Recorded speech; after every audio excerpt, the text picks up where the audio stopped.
আজ জুমার রাত, বৃহস্পতিবার সন্ধ্যা থেকে জুমার দিনের কাউন্ট শুরু হয়ে যায় চান্দ্রবর্ষ অনুপাতে। এই জন্য ইসলামী শরিয়া যখন দিন গণনা করে তখন সূর্য অস্ত যাওয়া থেকে সেই গণনা শুরু হয়। সেই হিসেবে বৃহস্পতিবার সূর্য অস্ত যাওয়া মানে বৃহস্পতিবার দিন শেষ আর নতুন দিন শুরু, যার কারণে আমরা ইতিমধ্যে জুমার দিন বা শুক্রবারে প্রবেশ করে গেছি। আগামী সন্ধ্যা পর্যন্ত অর্থাৎ জুমাবার সন্ধ্যা পর্যন্ত সূর্য ডুবার আগ পর্যন্ত এই পুরা সময়টুকু জুমাবারের মধ্যে গণ্য। আর জুমাবার এবং শুক্রবারের অন্যতম একটা গুরুত্বপূর্ণ শ্রেষ্ঠতম আমল হলো এই দিনে বেশি বেশি করে দুরূদ পাঠ করা, সেটা রাতে এবং দিনে।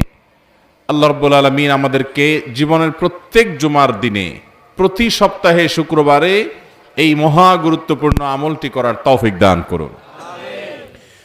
নবী করিম সাল্লাল্লাহু আলাইহি সাল্লাম বলেছেন, আকসিরু আলাইয়া মিনাস সালাতি মিন ইয়াউমিল জুমআতি ওয়া লাইলাতিল জুমআহ, তোমরা আমার প্রতি দুরূদ পাঠাও,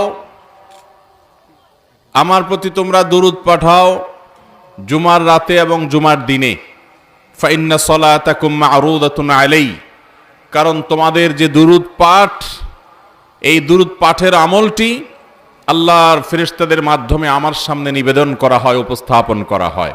এই জন্য ভাইরা আমার, প্রত্যেক সপ্তাহে বৃহস্পতিবার সন্ধ্যা থেকে নিয়ে জুমাবার সন্ধ্যা পর্যন্ত বেশি বেশি করে আমরা দুরূদ পাঠের চেষ্টা করব ইনশাআল্লাহ। অন্তত এখন একবার আমরা নগদে পাঠ করা শুরু করে দেই দুরূদ ইব্রাহিম, যেটা আমরা নামাজে পাঠ করি জুমার রাতের আমল হিসাবে, এবং এখন থেকে শুরু করে আগামীকাল সন্ধ্যা আগ পর্যন্ত চলতে ফিরতে উঠতে বসতে এমনকি ওযু নাই সে অবস্থায় আপনি দুরূদ পাঠ করতে পারবেন। একবার যদি কেউ দুরূদ পাঠ করে, নবী করিম সাল্লাল্লাহু আলাইহি সাল্লাম বলেছেন, মান সাল্লা আলাইয়া মাররাতান, যে ব্যক্তি আমার প্রতি একবার দুরূদ পাঠ করে, সাল্লাল্লাহু আলাইহি আশরা, আল্লাহ রাব্বুল আলামিন তার প্রতি 10 বার রহমত নাজিল করেন। এই জন্য দুরূদ পাঠের আমলটা বেশি বেশি করব তো ইনশাআল্লাহ। আল্লাহর জমিনে যত জিকির আছে, যত দোয়া আছে, এর মধ্যে অন্যতম শ্রেষ্ঠ দোয়াগুলোর একটি হলো, অন্যতম শ্রেষ্ঠ জিকিরের একটি হলো দুরূদ পাঠ করা। এক সাহাবী প্রশ্ন করেছেন, ইয়া রাসূলুল্লাহ, আমি আমার দোয়ার মধ্যে আমার নিজের জন্য, সন্তান সন্ততির জন্য, পরিবারের জন্য, সুস্থতার জন্য নানা উদ্দেশ্যে আল্লাহর কাছে দোয়া নিবেদন করব। এর মধ্যে আপনার জন্য কত পার্সেন্ট দোয়া বরাদ্দ রাখবো যে আল্লাহ যেন আপনার প্রতি রহমত নাজিল করে? আল্লাহ তাআলা তার হাবিবের প্রতি এমনিতেই রহমত নাজিল করবেন, আমরা দোয়া করলেও করবেন, না করলেও, কিন্তু আমরা তার প্রতি দোয়ার নিবেদন করার, তার জন্য দোয়ার নিবেদন আল্লাহর কাছে করলাম, দুরূদ পাঠ করলাম, এর মাধ্যমে আমরা নিজেরা সৌভাগ্যবান হব। ওই সাহাবী সেজন্য জিজ্ঞাসা করেছেন, ইয়া রাসূলুল্লাহ, আমার দোয়া যখন নিজের জন্য আমি করব, তো আপনার জন্য কত পার্সেন্ট দোয়া করব?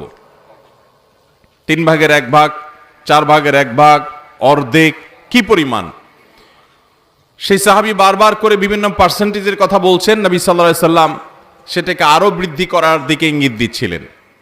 একটা পর্যায়ে যখন তিনি জানালেন যে আমি আমার পুরো দোয়ার সবটুকু জুড়ে আপনার জন্য দোয়া যদি নিবেদন করি, তখন নবী সাল্লাল্লাহু আলাইহি সাল্লাম বলেছেন, ইদান তুকফা হাম্মুক ওয়া তুগফার যামবুক, তাহলে তোমার সমস্ত পেরেশানি দূর হয়ে যাবে, সকল গুনাহ তোমার মাফ হয়ে যাবে।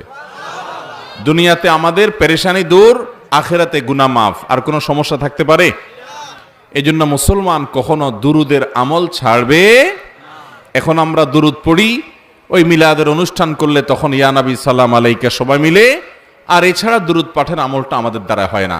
জীবনে কোনো সপ্তাহে বৃহস্পতিবার সন্ধ্যা থেকে নিয়ে শুক্রবার সন্ধ্যা পর্যন্ত দুরূদ পাঠের আমলটা কখনো ছাড়বো না ইনশাআল্লাহ। পরিবারকে অভ্যস্ত করবেন, বাচ্চাদেরকে স্মরণ করায় দিবেন, স্বামী স্ত্রী একে অন্যকে স্মরণ করায় দিবেন, যে জুমার দিন শুরু হয়ে গেছে, দুরূদ পাঠের আমল। নবীজি বলেছেন, আকসিরু আলাইয়া মিনাস সালাতি মিন ইয়াউমিল জুমআতি ওয়া লাইলাতিল জুমআ, জুমার রাত আর জুমার দিনে আমার প্রতি বেশি বেশি দুরূদ পাঠ করবে। এই জন্য উনি নিজেই বলেছেন এটা দুরূদ পাঠের জন্য শ্রেষ্ঠ সিজন এবং মৌসুম।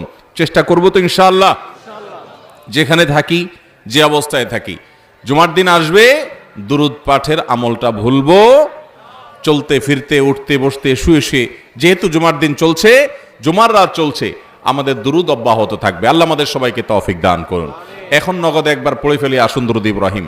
আল্লাহুম্মা সাল্লি আলা মুহাম্মদ ওয়া আলা আলি মুহাম্মদ কামা সাল্লাইতা আলা ইব্রাহিম ওয়া আলা আলি ইব্রাহিম ইন্নাকা হামিদুম মাজিদ।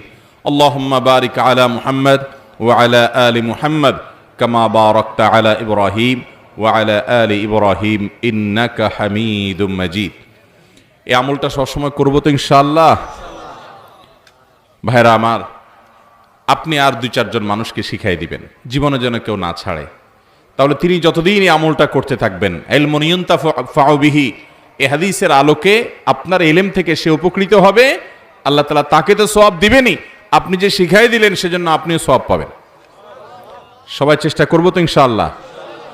এই মাহফিলে যারা আসছে আমরা অন্যদের কাছে পৌঁছায় দিব, অন্যদেরকে জানাই দিব, তারাও যেন করে, পরিবার লোকদেরকে উদ্বুদ্ধ করব। জুমার দিন দুরূদ পাঠের দিন, ঠিক আছে তো ইনশাআল্লাহ। আল্লাহ আমাদের সবাইকে তৌফিক দান করুন। মোহতারাম হাজরিন, জুমার রাত খুব বেশি গভীর করা যাবে না। জুমার দিন বিশেষ করে রাতে তাড়াতাড়ি ঘুমোতে হবে। কেন? কারণ জুমার দিনের ফজরের নামাজের যে গুরুত্ব, আল্লাহর জমিনে ওই ওয়াক্তের নামাজের মতো গুরুত্ব আরেকটা নামাজের নাই। নবী করিম সাল্লাল্লাহু আলাইহি ওয়াসাল্লাম বলেছেন, আফদালুস সালাতি সালাতুল ফজরি মাআল জামাআতি ইয়াউমাল জুমআহ। জুমার দিন ফজরের সালাত জামাতের সাথে পুরুষদের জন্য আদায় করা, এটা হলো আফদালুস সালাওয়াত, সকল নামাজের মধ্যে সবচেয়ে উত্তম মর্যাদাপূর্ণ নামাজ জুমার দিনের ফজরের নামাজ। আর আমাদের দেশে মসজিদগুলোতে দেখবেন জুমার দিনে ফজর নামাজে মুসল্লির সংখ্যা সবচাইতে।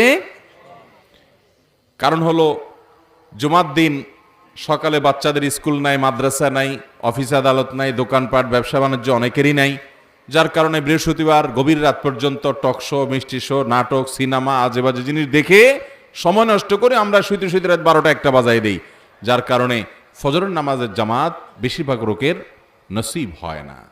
অতএব ভাইরা আমার, জুমার দিনের ফজর নামাজ পড়ার নিয়তে জুমার রাতে অর্থাৎ বৃহস্পতিবার দিবাগত রাতে তাড়াতাড়ি ঘুমায় পড়বো। মনে থাকবে তো ইনশাআল্লাহ। আল্লাহ আমাদেরকে তৌফিক দান করুন। এখন নগদ একবার পড়ে ফেলি আসুন দুরূদ ইব্রাহিম। আল্লাহুম্মা সাল্লি আলা মুহাম্মদ ওয়া আলা আলি মুহাম্মদ কামা সাল্লাইতা আলা ইব্রাহিম ওয়া আলা আলি ইব্রাহিম ইন্নাকা হামিদুম মাজিদ। আল্লাহুম্মা বারিক আলা মুহাম্মদ ওয়া আলা আলি মুহাম্মদ কামা বারাকতা আলা ইব্রাহিম ওয়া আলা আলি ইব্রাহিম ইন্নাকা হামিদুম মাজিদ। এই আমলটা সবসময় করবো তো ইনশাআল্লাহ।